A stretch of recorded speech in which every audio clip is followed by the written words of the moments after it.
अच्छे खन्ना को उसकी सजा मिलेगी।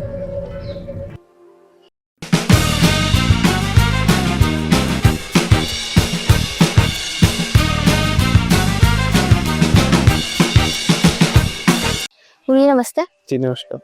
आज हम अध्याय 5 की तरफ पहुंच रहे हैं, कर्म संन्यास योग की तरफ। जी।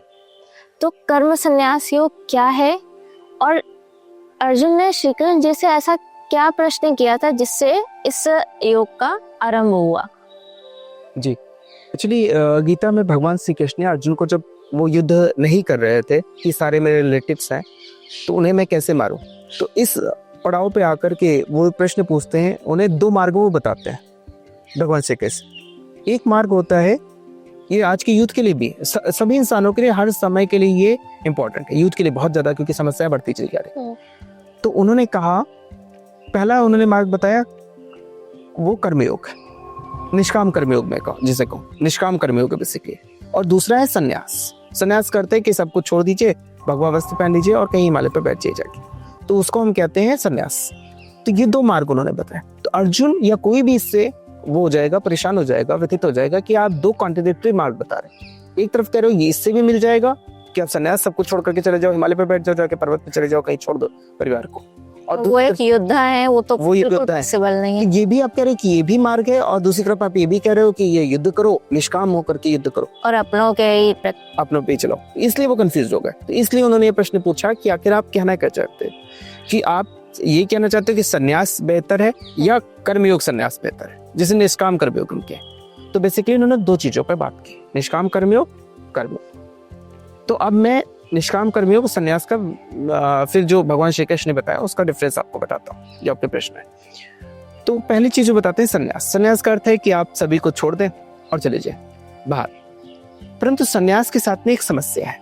संन्यास में बहुत सारे लोग, जैसे आपने देखा होगा 99% लोग सन्यासी बन जाते हैं। निष्काम कर्मयोग करने वाले लोग आपको 0.01% मिले, 99.99% लोग आपके संन्यास हो, कि वो भगवा वस्त्र पहने बाहर कहीं घूम रहे, सन्यासी बन गए, पर्वत पे बैठे या भिक्षा मांग रहे। परंतु सबसे महत्वपूर्ण चीज जो भगवान श्री कृष्ण ने कही कि आपका मन की स्थिति क्या है, आपके मस्तिष्क की स्थिति क्या है। शरीर से तो आपने वो पहन लिया भगवा वस्त्र या कुछ भी पहन लिया, आपने संसार को छोड़ दिया, परंतु अंदर से आप निरंतर उसी का चिंतन कर रहे हो। अभी भी आपकी आस्था है कि हाँ ये मिल जाए, ये मिल जाए, ये मिल जाए, उसे कोई फर्क नहीं पड़ा आपको, तो उसे हम संन्यास नहीं करें, वो एक फेक संन्यास है। ये क्लियर कट वो कहते हैं। संन्यास का बेसिकली अर्थ क्या है? वस्त्रों का त्याग करना, अन्य का त्याग करना, अपनों का त्याग करना, और हर दिन एक उसमें लगे रहना, किसी की जाप में, इस तरीके से। एक्चुअल संन्यास से क्या? संन्यास का सिर्फ एक मात्र अर्थ है। संन्यास को अगर मैं इंग्लिश में कन्वर्ट करूं तो उसका अर्थ है डिटैचमेंट। उसका अर्थ है अपनों के बीच रहते हुए डिटैचमेंट अगर रहते तो वो भी संन्यासी है। मैं रह रहा हूँ, किसी के बीच में रहे, भगवान श्री कृष्ण स्वयं रह रहे हैं, सबके साथ रहे, युद्ध करवा रहे हैं, पर अटैच नहीं, ना कौरवों से अटैच्ड है ना, तो वो भी सन्यासी है। भगवान श्री कृष्ण तो सन्यासी, निष्काम कर्मयोग कर रहा है, तो भगवान ही है, वो तो साक्षात भगवान ही है, निष्काम कर्मयोग कर रहा है। भगवान श्री कृष्ण स्वयं निष्काम कर्मयोग कर रहा है, संन्यास नहीं ले रहा है। भगवान श्री कृष्ण ने गिरवा वस्त्र नहीं पहन लिया, भगवान श्री राम ने भी नहीं पहना।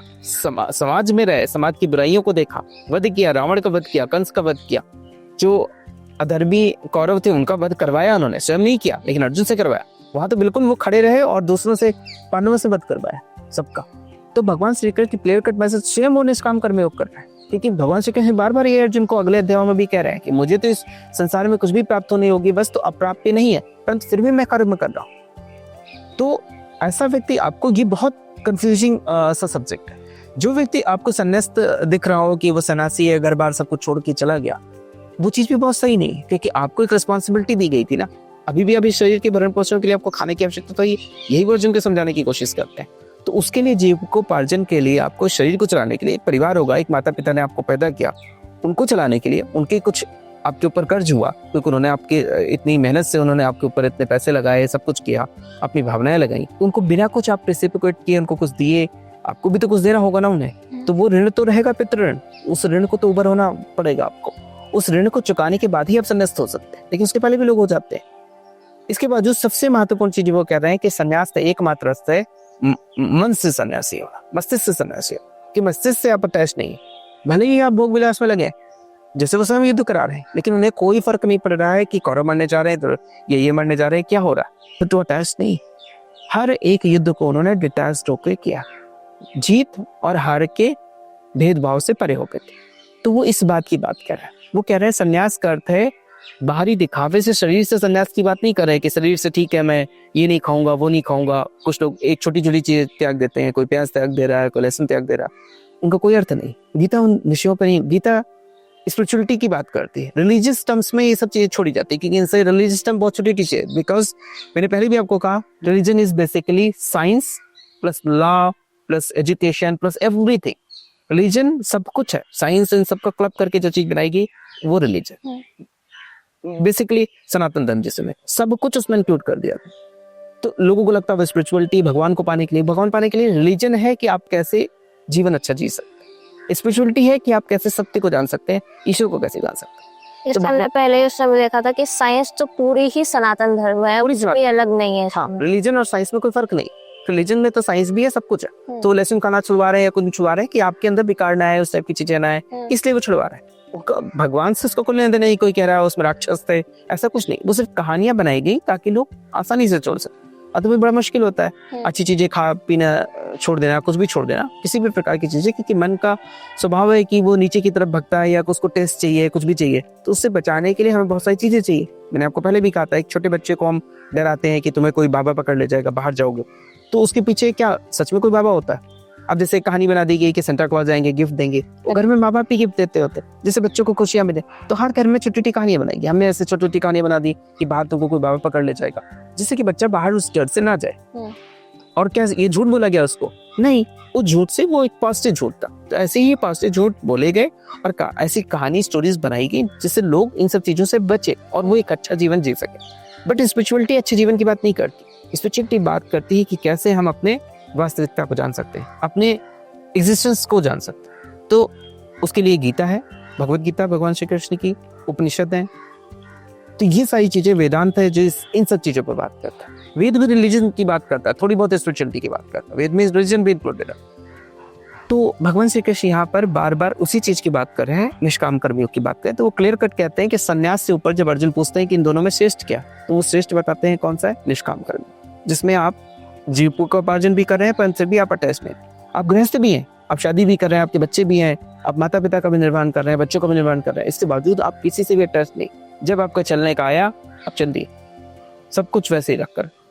और एक सन्यासी, वो उसको भी अगर सन्यासी होकर के भी उसको अंदर से चाहते हैं लगातार हर चीज की, वो नहीं मरना चाहता है, वो लगातार जीना चाहता है, कुछ आकांक्षाएं उसकी लगातार बरकरार है, तो वो सन्यास नहीं। इसीलिए वो निष्काम कर्मयोग सन्यास को बड़ा कहता है, सन्यास के कपड़े, और वो स्वयं भी इसी को फॉलो करता है। कर्मयोग और सन्यासी, इन दोनों मार्गों में क्या अंतर है? अंतर बस ये है कि सन्यास में तो आपको सब कुछ छोड़ करके कहीं आप दूर चले जाएं, भिक्षा वो मांगे, आपको ना कुछ जॉब करने की आवश्यकता है, कुछ भी। अब यूथ की लिए बात करें तो यूथ छोड़ के चले जाए। बहुत सारे ऐसे धर्म हैं जिनमें आपने देखा होगा, पंथ ऐसे हैं, हमारे हिंदू धर्म में भी हैं, आप जानती हैं बहुत सारे ऐसे धर्मों को, जिनमें बच्चों ने छोड़ दिया। माता पिता परेशान है कि बच्चा कहाँ एकदम से वो 10th कर रहा था, कहीं किसकी वो चाहते थे वो इंजीनियर बने, वो डॉक्टर बने, वो ये बने, वो बने, बिजनेस करे, कुछ भी करे, दूसरे को बच्चे कर रहे हैं। और वो बच्चा अचानक से सब कुछ छोड़ के कुछ वस्त्र त्याग दिया, उसने कुछ और कर दिया, वो पूजा पाठ से लग गया, पूरे टाइम वो वही कर रहा, सारे लोग परेशान। अब वो छोड़ गया, वो वही सब कुछ करता चला जा रहा है। परंतु अगर वो अंदर से अटैच, अगर वो सब कुछ छोड़ के सचमुच पहले इसने एग्जिस्टेंस को जान लिया खुद को, और जो बंदा जान लेगा वो वापस आएगा, ये जाएगा नहीं, वो वापस आएगा, क्योंकि उसे कोई फर्क नहीं पड़ता कि हिमालय में बैठे या यहाँ आकर के बैठे, बाजार में बैठे, एक ही चीज, क्योंकि आपको फिर कोई चीज हिला नहीं सकती, मतलब कुछ भी कोई डिस्टर्बेंस आपको डिस्ट्रैक्ट नहीं कर सकता, कहीं डिस्ट्रैक्शन नहीं हो सकता। आप किसी भी भाव में जा सकते हैं, आप डिस्ट्रैक्ट नहीं होंगे। वो उस चीज को जानने के बाद, उस परम सत्य को, जिसे मैं कहता हूँ आत्म साक्षात्कार, ज्ञान, समाधि, उसको एक झटका लगने के बाद जीवन बिल्कुल अलग हो जाता है। तो बेसिकली कर्मयोग संन्यास से काफी श्रेष्ठ हुआ। कर्मयोग संन्यास से बहुत ज्यादा श्रेष्ठ है, क्योंकि कर्मयोग में आप कर्म भी करते जा रहे हैं, समाज भी चलेगा। अगर हर एक की आप सोचिए, हर एक व्यक्ति सन्यासी हो जाए, सबके बच्चे सन्यासी हो गए, तो फिर आगे कैसे चले? तो कर्मयोग में रहते हुए भी सन्यासी बन सकते हैं। कर्मयोग में रहते भी सन्यासी, वही बेसिकली सन्यास। भगवान श्री कृष्ण है सन्यासी, वो है कर्मयोग में है फिर भी सन्यासी, निष्काम कर्मयोग कर रहे हैं, इसलिए वो सबसे श्रेष्ठ हुआ, सबसे श्रेष्ठ हुए। इसीलिए वो उसी को बताते हैं कि तुम, और बार बार अर्जुन को ही कहते हैं कि निष्काम कर्मयोगी बनो, धीर चलाओ अर्जुन बनकर। परंतु ये मत सोचो कि ये मैं इसके मानने से मैं जीतूंगा या हारूंगा, उसको बिना सोचे आप ये करो।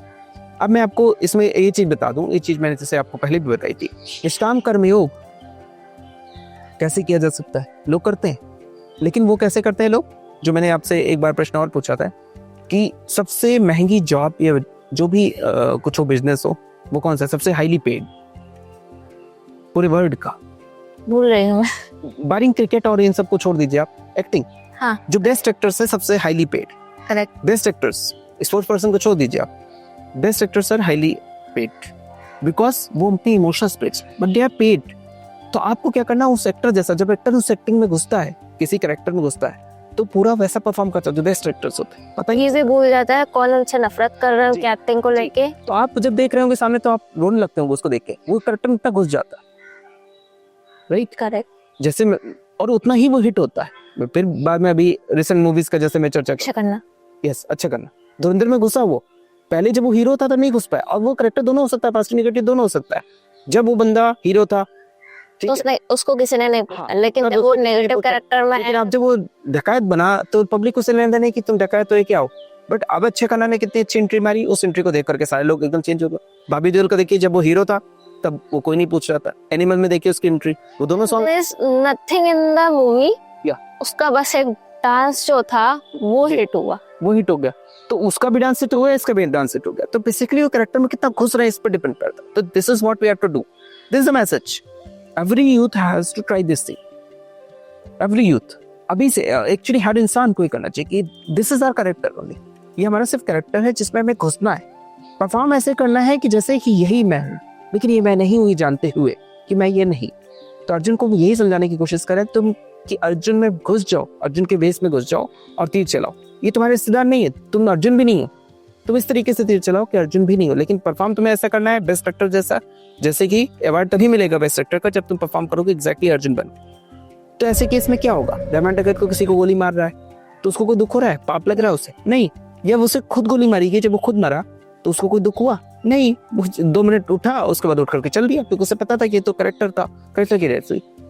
अगर नेगेटिवली भी पब्लिक भी उसको ये तो नहीं कह रही कि हाँ ये बहुत बुरा आदमी था, अच्छा करना, ऐसे करना कोई बुराई तो नहीं हो रही है, बॉबी देओल को बुराई तो नहीं हो रही कि ग्लास रख के नाच रहा था वैसी, नहीं, कैरेक्टर की डिमांड तीस दिया था। तो आपको जो कैरेक्टर है, भगवान श्री कृष्ण बार बार ये कहने को यही वो कह रहे हैं, अपने धर्म में मर जाना बेहतर है, दूसरे के धर्म से अपना धर्म हर कंडीशन में श्रेष्ठ करें। बेसिकली अपने नेचर की बात कर रहे हैं, ये सारा कुछ प्रकृति आपको बना रही, तो प्रकृति ने जैसा बनाया या बॉडी वैसे ही परफॉर्म करी, तो उस कैरेक्टर में जी करके बिना इससे अटैच हुए जीना निष्काम कर दो, इससे श्रेष्ठ और कोई योग नहीं। सो हम देखते हैं ज्ञानी पुरुष का जो कर्म है वो कैसे ईश्वर को अर्पण हो जाता है। इसी पर, हाँ, बहुत अच्छा प्रश्न। ये कर्मा थ्योरी पर आता है। एक ज्ञानी पुरुष जो निष्काम कर्म योग कर रहा है, उसके कर्म फल उत्पन्न नहीं करते। हम यहाँ बेसिकली भगवत गीता में ज्ञानी पुरुष किसको बोल रहे हैं? उस व्यक्ति को बोल रहे हैं। पहली चीज, 2 टाइप के लोग हो सकते हैं, एक वो जिसे ज्ञान प्राप्त हो गया, जो उस अवस्था में पहुंच गया, उसके बाद उसके द्वारा जो भी कर्म घटे, जो बेसिकली कर्म करते हुए आगे बढ़ा है, और हाँ, उसने अपने जी, उसे क्या हुआ, जिसे ज्ञान प्राप्त हो गया, जो उस अवस्था को टच कर गया, एक बार 0-1 जैसी कंडीशन, एक बार उस स्टेट में आया, उसे एक झटका लगा, उसे आत्म साक्षात्कार हुआ। जैसे भगवान बुद्ध को कुंडली जागृत हो, कुंडली जागृत एक प्रोसेस है सर। ओके, कुंडली जागृत का आत्म साक्षात्कार से कोई कोई लेना देना है, आप जो ये मेडिटेशन का प्रोसेस है जी, वो कुंडली जागृत से भी हो सकता है, किसी से भी। जैसे आप यहाँ आई तो आप कार से भी आ सकती थी, बस से भी आ सकती थी, आप फ्लाइट से भी आ सकती है, कहीं से भी आ सकती। तो मेन चीज आप यहाँ पहुंच, एक जरिया है, एक जरिया, तो कुंडली एक जरिया है, बट आप यहाँ पहुंची, वो इम्पोर्टेंट। तो जो पहुंच गया वहां पर, उसने देख लिया, उसके बाद उसको कोई फर्क नहीं पड़ता, उसके बाद ऑटोमेटिकली चीजें होती रहती, हैपनिंग स्टार्ट हो जाती। या दूसरा प्रोसेस है कि हम प्लान करके चले कि हाँ भाई, हम हर कर्म को फिर बुक कैसे करोगे आप, तो उसमें ये एक प्रोसेस ये है जो आपको बता रहे हैं आप। उसमें प्रोसेस ये है कि मैंने कहा कि हाँ ठीक है, मैं फोन कर देता हूँ, तो मैंने एक फोन उठाया कि हाँ मैं इनको फोन करके ऐसा बोल देता हूँ, और इस कर्म को मैं भगवान का अर्पण कर देता हूँ, कि मेरा कुछ लेना देना नहीं, किसी के भला करने जा रहा हूँ, लेकिन भगवान का अर्पण कर देती है। मैंने पैसे निकाले, किसी गरीब को मैंने 100 रुपए दे दिए और कहा ये भगवान के नाम पे दे रहा हूँ, भगवान ने कहा है तो भगवान को प्लान करके दे रहा हूँ, तो ये कर्म फल उत्पन्न नहीं करे। तो मैं यहाँ प्लान करके वहां पे लोग चल सकते हैं, इस चीज को प्लान करते। तो अर्जुन को ये भी कहते हैं कि तुम तीर मारो और ये सोच के चलो कि मैंने तुमसे कहा, मुझे ये कर्म को अर्पण कर, तो वो भगवान को अर्पण कर, तेरा तुझको अर्पण क्या लगे मेरा, वो जो आपकी आरती, वो कहानी है इसकी। तो इस प्रकार के कर्म फल उत्पन्न नहीं करते। साइंटिफिकली इसको समझाऊं मैं आपको, तो आपको मैंने जैसे भी एक एग्जांपल दिया कि क्या रहमान डकैत ने जो भी पाप किए, इतने मर्डर्स किए, जो भी किया, क्या अच्छे खन्ना को उसकी सजा मिलेगी? ये पब्लिक नाराज होगी इससे? नहीं, सबको पता है वो करेक्टर जी रहा। तो उस तरीके से क्या अच्छे खन्ना को कोई दुख होगा किसी को मारने का या खुद मर जाने का? नहीं, खुद मरने का भी दुख नहीं होगा। उसको पता है मेरा एक गलत करेक्टर था, तो मैंने इतने लोगों को मारा तो मुझे मार दिया गया, पता है उसको। अमजद खान को शोले में पता था कि मैं गब्बर सिंह हूँ, मैंने इसके हाथ काटे थे तो मुझे भी मारा जाएगा लास्ट में, और मारा गया। वो बाहर निकल करके जब वो लोग आए तो सब लोग हाथ मिला रहे थे कि सबको पता था मेरा करेक्टर है सर। तो व्यक्ति इस प्रकार से जी रहा होगा, तो इनके कर्म फल उत्पन्न नहीं करते। अदरवाइज कोई बंदा सोचेगा ना, आप अगर इन्वॉल्व होकर के से मैं वही कह रहा हूँ, अगर ये रहमान डकैत में इतना इन्वॉल्व हो गया होता तो इसको लगता है मेरे पापा तो इतने अच्छे थे, देखो सोचा आपने? वो सोचता कि मेरे पापा देखो इतने अच्छे थे, वो तो ओशो के भक्त भी थे, स्पिरिचुअल थे, और मैं जा रहा हूँ ये मर्डर कर रहा हूँ, मैं रहमान डकैत कैसे बन गया? मैं नहीं बनूंगा रहमान डकैत। तो बीच में ही करेक्टर से हट जाएगा। बट वो इस टाइप की चीज नहीं सोचता, वो करेक्टर में रह करके सिर्फ डिटैच होकर कार्य करता है। तो दिस इज द मैसेज।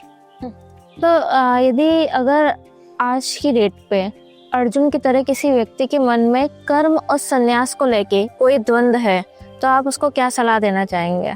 उसे कर्म पे जाना चाहिए। और मैं यही जैसे कुछ यूथ है, बिना नाम दिए मैं ले रहा हूँ, काफी लोग, आपको पता होगा कि काफी लोग इस प्रकार का संन्यास ले लेते हैं।